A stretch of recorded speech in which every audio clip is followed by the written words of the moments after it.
Hello guys, তো এই ভিডিওটা করছি, অনেকের খারাপ লাগবে বাট করতে হচ্ছে।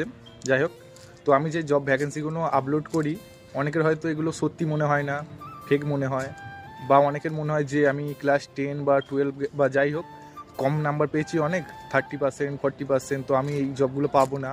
বাট কারণ মনে হতে পারে যে আমি তো 5 পাস পর্যন্ত পড়েছি, 5-6 পর্যন্ত পড়ে ছেড়ে দিয়েছি, তো আমি এই জবগুলো পাবো না। তো আমি তাকে একটা উদ্দেশ্যে একটা কথাই বলছি, তুমি 3,000 টাকা খরচা করে পাসপোর্টটা করো।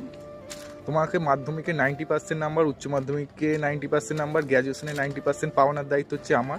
আর তোমাকে ভালো কোম্পানির ভালো চাকরিতে জয়েন করানোর দায়িত্ব হচ্ছে আমার। তোমার হাতে অফার লেটারও দেবো আমি, জয়েনিং লেটারও দেবো আমি, তোমার ইন্টারভিউও করাবো আমি কলকাতা থেকে, কোনো মুম্বাই যেতে হবে না। আমাকে তো মুম্বাই আসতে হয়েছিল, তোমাকে মুম্বাই যেতে হবে না। বাট আমি একটা কথাই বলবো যে নিজের মধ্যে সাহস রাখো, কনফিডেন্ট রাখো। তোমার ওই তুমি আমি ক্লাস 10-এ ম্যাথামেটিক্সে 25 নাম্বার পেয়ে পাস করেছিলাম। হ্যাঁ 25, আর 25টাও যে পেয়েছিলাম, আমি কীভাবে পেয়েছিলাম আমি নিজে জানি। তো যাই হোক, তো আমি একটা কথাই বলবো যে যদি কারোর ক্লাস 10 বা 12-এ মার্কস কম থাকে অনেক, সে যতই থাক, আমি তো বললাম যে আমার 25, রিয়েল এক্সাম্পল দিলাম, তো ডিমোটিভেট হবে না। আমি তোমার সবসময় পাশে আছি, তোমাকে সম্পূর্ণভাবে গাইড করব।